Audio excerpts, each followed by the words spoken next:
Μάναλη να κάνει την παλιά, δεν προλαβαίνει, δεν μπορώ να δω ποιος παίχτης είναι.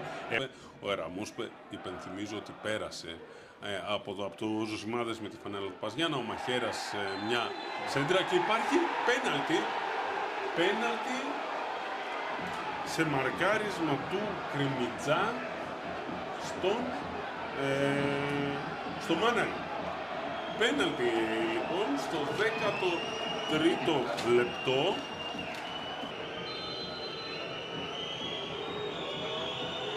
Και 0-1 για τον Ηρακλή με αυτό το πέναλτι του Μάναλη, ο οποίος κέρδισε ο ίδιος νωρίς λοιπόν ο Ηρακλής εδώ στο Ζωσιμάδες το προβάδισμα. Θα κάνει το τακουνάκι, πολύ ωραία παίζουν οι παίχτες του ΠΑΣ, μια σέντρα, υπάρχει κράτημα πάνω στον Αθανασίου, δεν μπορώ να ξέρω, έτσι μου φάνηκε. Κασέμι κόντρα και κόρνερ για τον Παζιάννα.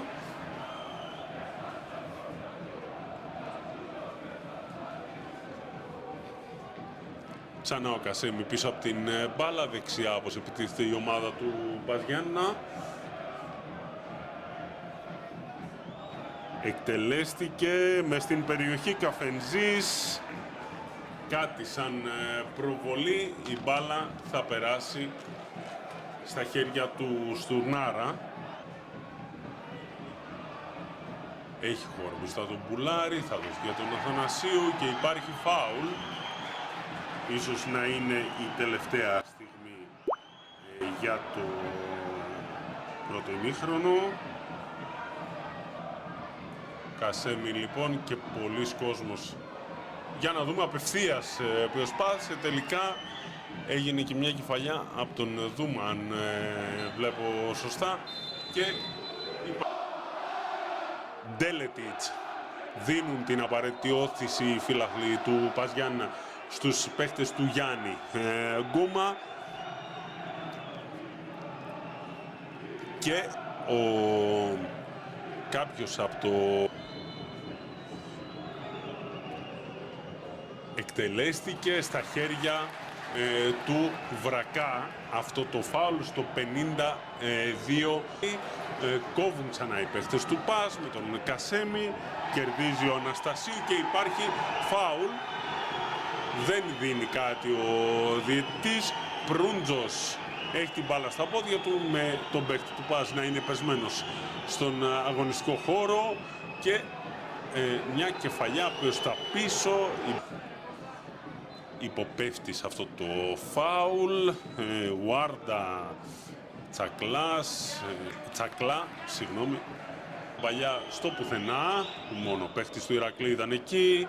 Μια κεφαλιά. Ο Αθανασίου διαμαρτύρονται για φάουλ από τον Αναστασίου που έχει περάσει από το 59 και υπάρχει σφύριγμα για φάουλ αρκετά μέτρα κάτω από τον χώρο της μεσαίας γραμμής για τον Ηρακλή και θα δει την κίτρινη κάρτα ο Κριμιτζάς από πλευράς του Παζιάννα. Του Ηρακλή προσπαθούν να βγάλουν μια επίθεση, ωστόσο βρίσκουν πολύ καλή, θα λέγαμε, και σπουδαία παρέμβαση του Βρακά, εξ επαφής θα λέγαμε. Το σουτ δεν μπορώ να διακρίνω ποιος παίχτης είναι.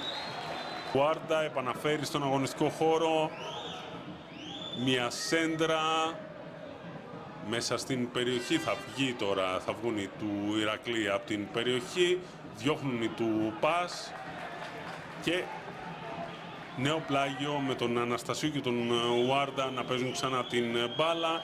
Ουάρντα, Εραμούσπε, σέντρα, κεφαλιά και 1-2.